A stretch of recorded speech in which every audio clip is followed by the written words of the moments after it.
So despite all the promises from his administration that he wouldn't, President Joe Biden pardoned his son Hunter on tax and gun convictions. Hunter was scheduled to face sentencing in just a few weeks, but now everything between January 1st, 2014 through December 1st, 2024 has been fully and unconditionally pardoned. For more, let's welcome in senior judicial analyst Judge Andrew Napolitano. So, Judge, unlike other pardons, Hunter hasn't even been sentenced yet. He hasn't seen any jail time at all. This blankets 11 years. How unusual is this? You know, most pardons directly address a crime that has already been committed, and in some cases for which the person has already been punished. Right. And some, like President Ford's pardon of President Nixon before Nixon was charged with anything, are these blanket, what we call broad form pardons, that pardon the person for any crime they committed, may have committed, may be charged for, whatever broad language you want to use.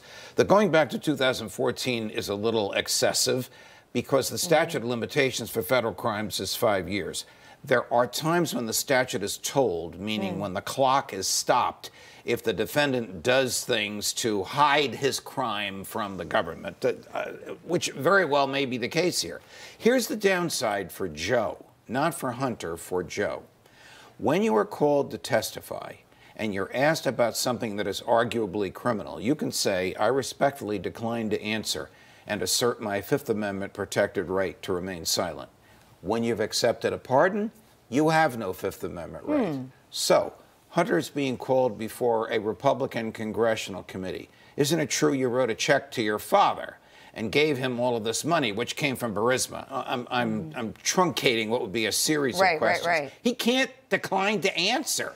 He must answer. If he lies under oath, he can be prosecuted for perjury. If he tells the truth, and if the Republican theory of this is correct, then the father's legacy is going to be destroyed. I can't imagine Joe being prosecuted now for something he did when he was vice president. Again, that statute, 5 years, it's expired. So what happens now for Hunter? Can this pardon be challenged at all? Is there anything in the legal process that can take place now? Short answer is no. Okay.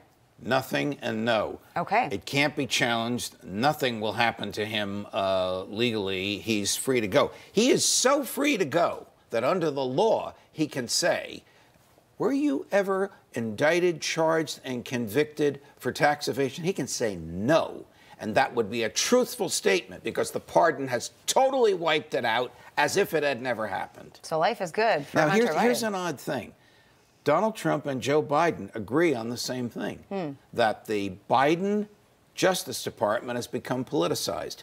If you read what Joe Biden said about how unfair, unjust, and politically targeted his son was, just change a couple of proper nouns, it's Donald Trump talking about himself. Yeah, I want to play this for you. So former FBI agent Andrew McCabe joined CNN yesterday where he talked about the pardon beginning in 2014, as we just talked about, and how he believes it will only elevate conspiracy theories. Take a listen.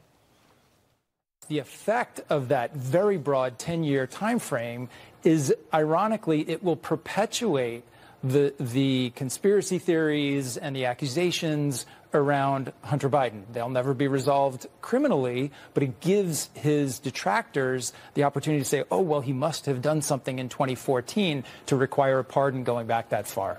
You know, that's what people have been saying. Yes, I agree with him. It is odd that it went back to 2014. In the Ford pardon of Nixon, there was no beginning date. It was anything at any time in his life which he may have done or will ever be charged with, of course, up to the date of the pardon.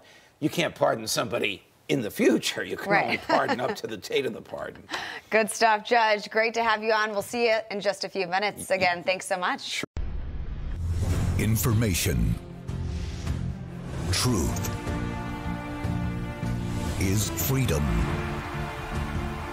Is Newsmax. It's real news for real people.